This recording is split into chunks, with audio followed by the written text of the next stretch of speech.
Hi, this is Beach Troll. Thanks for stopping by my channel. Today I'm going to be switching out an ECT sensor. It's the engine coolant temperature sensor on a 2008 Town and Country 3.3 liter V6 engine. Just to give you a little history of what's going on with this thing.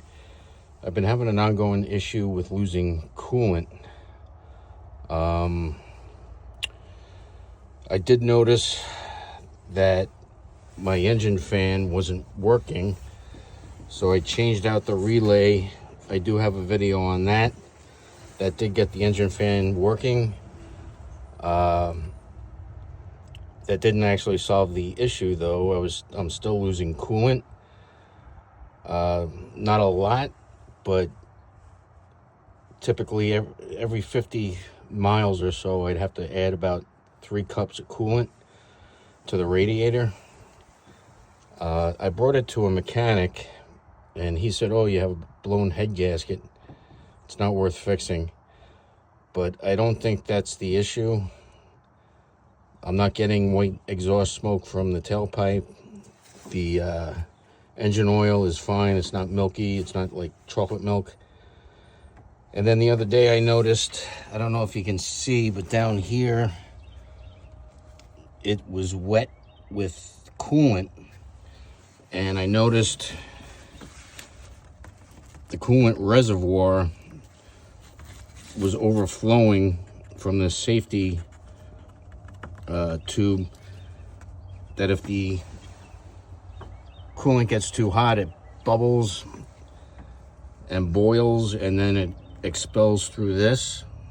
So that was blowing onto the engine block. So this is my last attempt to try to solve this problem with the ECT sensor. I bought it on Amazon. I don't know if you can see the number there. It only cost $9. The sensor is right down here. It's a 19 millimeter wrench or socket you can use. I did take off the coil pack and disconnected the spark plug wires on that side. If you're going to do that, just make sure, maybe use a camera to take a picture just so you know where they go when you put it back together. The coil pack's held in by 2 10 millimeter nuts, or bolts, I'm sorry. You just take those 2 bolts out, and then the whole coil pack comes out. Before doing that, I did disconnect the battery, the negative terminal, just to play it safe so I don't short anything out. And what I did, I couldn't see the bottom of this connector that connects to the ECT sensor. So I had to turn the sensor a couple of turns so I could see what the connector looked like. Let me get closer. All I used to get this off, I just used a pick at this end, and I pushed towards the steering wheel. And now all you have to do is press down on this black tab, and the connector should come out. Let me put the camera down. Okay, so you just push down on that black connector after you loosen the red tab a little bit, and it'll come right off. And now you can unscrew the old sensor, which I'll do right now with a 19 millimeter wrench. Okay, I got the old sensor out. This is original, so it's 17, almost 18 years old. Just line them up, together with the old one, just to make sure it's the right size and whatnot. You might want to put a catch pan down below to catch any coolant that might come out.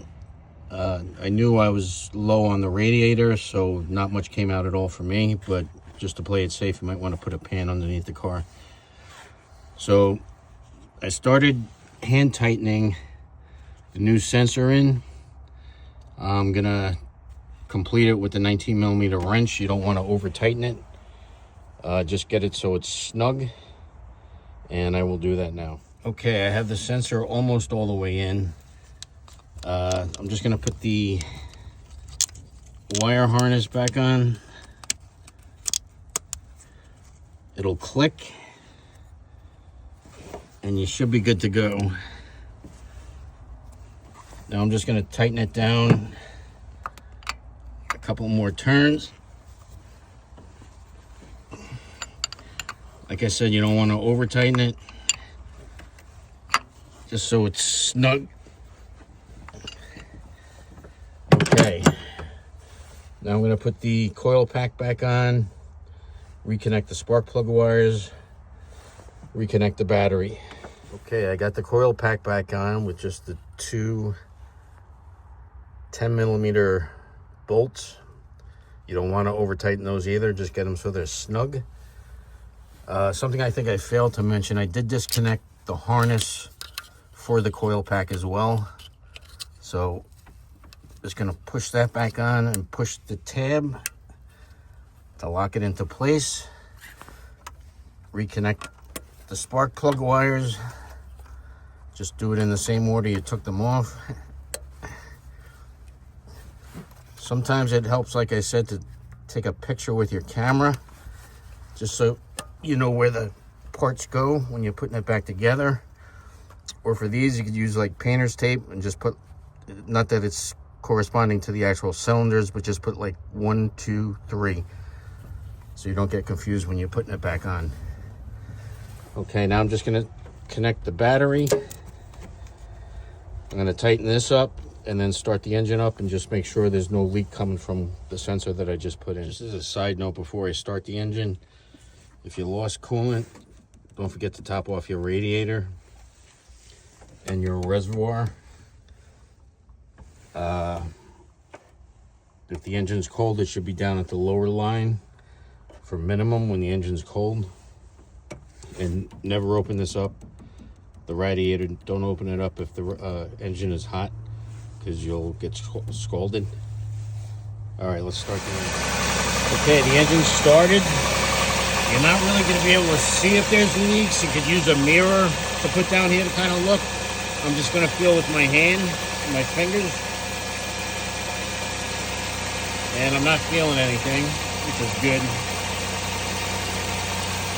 Obviously, don't do this if the engine's hot. And I'm just going to let it run for a couple of minutes, and that's pretty much it. You might want to check out some of my other videos if this video helped you out.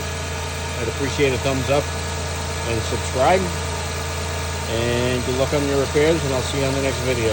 Thanks.